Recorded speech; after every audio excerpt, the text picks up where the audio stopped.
This is what I hear God saying. There will be no talk of earning or working your way back. There will be no talk about being enslaved to me. This is to his son, but I hear it to you and I as well. You are not my servant. You are my son, my daughter, my child. Always were, always will be. You reflect my identity. That's your identity. You are loved, but not for what you do. I love you for who you are, mine. I can't afford to wait around for you to be deserving of my love. I want to give it to you now, right now. It's okay if you feel undeserving. I think I hear God say that. I think there's room for that. It's okay if you feel undeserving of my love, because you are undeserving. I give it to you for one reason. I love you. My love for you can't wait. If I have to wait for you to deserve it, I will never, ever be able to give it to you, ever. Because you will never be deserving of it, worthy of it. You see, love is not about deserving. And I could not love you more than I do right now. I wonder sometimes if we don't feel loved because we don't see our Father's love as being that, because we are undeserving. We've done something wrong. You'd be amazed how coming in a posture of, I don't deserve this, you already have a pretense for what's going to happen, and it's got to be bad. And maybe it will hurt. Doesn't mean it's not love. And maybe it will be overwhelming affection just because you are in his presence. Doesn't mean that it's not love. My point is that we might not even see it. We'll be so confused. Because we're so caught up in this, that the beauty of the love is missed, because it's all over this story. So we might not even recognize it. We are literally unaware of the love right in front of us. Not only does the Father's love go unnoticed, we can actually, this is hard, I'm asking you to be open, we can actually resent that kind of love.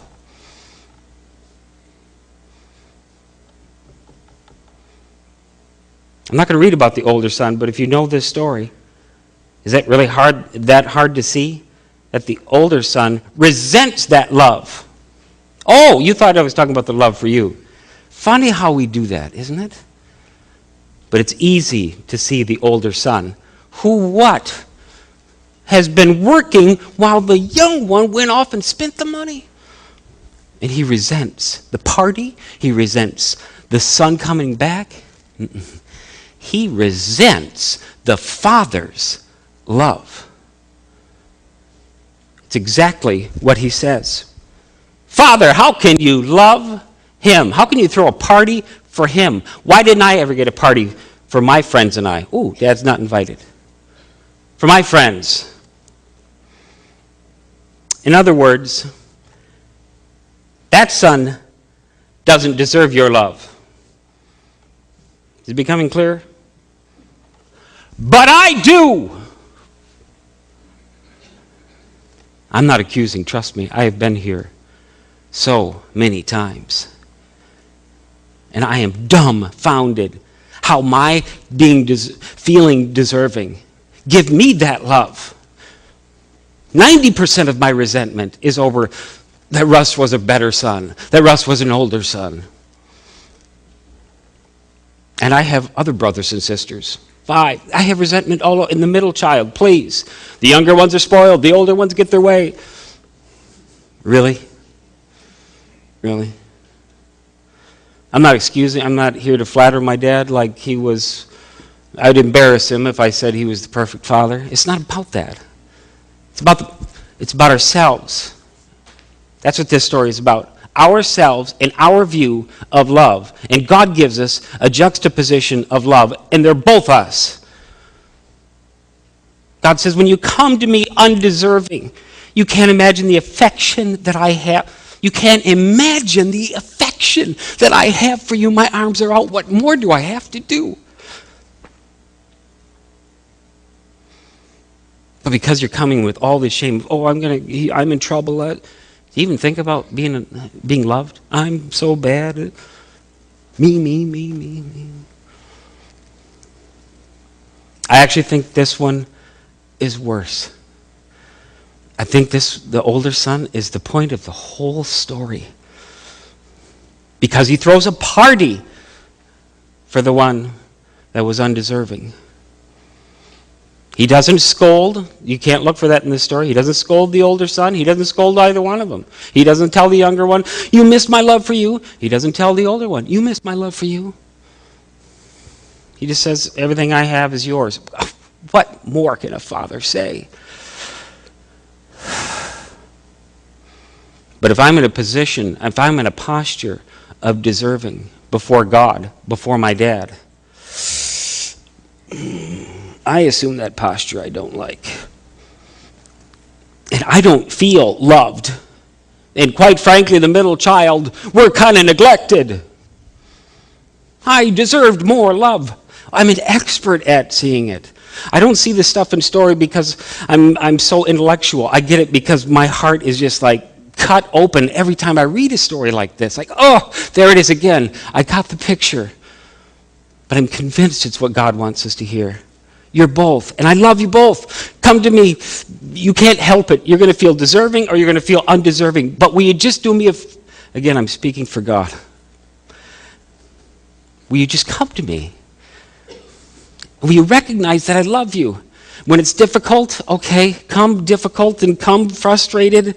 I don't think God asks us to change our feelings, but come and look for it. But you got to look for it. Sometimes you really got to look for it. Whether you feel deserving or undeserving, whether I do. But I'm convinced that the second one, the older son, grieves God. Because it says things like, if that one doesn't deserve your love, Dad, and I do, then you're obligated to love me. Do you realize that the older son actually says this? I've been slaving away for you. What did the father do? Where did he cut off the younger son? Don't talk about being a servant. Cuts him off. Don't say that. You're coming back as my son. This is about identity. And now we got the entitled one, the older son, saying, not only am I deserving, I'm entitled to it. I've been slaving away. You feel that? The one thing I don't want you to do, because you'll never see my love then. Not if you're working for me. Not if you're a servant for me. Not if you're obligated to work. And not if I'm obligated to love you. I don't want to demonstrate my love there. We make a critical error. And here's what I think that is. We think doing good makes sense. Doing good is what makes us worthy of love. That makes logical sense. The good son is the one that should be loved. Good and love should go together. Yeah, but we forgot about the juxtaposition of this story. Good and love do go together. But they have to be on the same side. They have to. The father has to be the one that is good. The problem is that you cannot do one, you cannot do good to get the other. Love and good are on the same side. You simply cannot do one to get the other because you cannot have one without the other. Love is not given to the one that is good. It is given by the one that is good. It has to be. Love is good. Love is kind. Love is gracious. My point is that both sons, I think, miss their father's love. The younger, the father's love is lost in him because he thought of himself as undeserving. But it's also lost on the older son who thinks of himself as so deserving that he can't see the father's love going to anybody other than himself. I'm afraid that the best of our Father's love, that my Father's love, is not unlike God's love. The best of it, I wonder how often I missed. It's not about deserving. It's not about trying. It's about learning to accept who it is that we are, made in the image of God, and that He delights in that. Even if you can't comprehend it, does it really make a difference about God's love? Or does He just love? Does love because that's what it does? Or does it love because of what you do?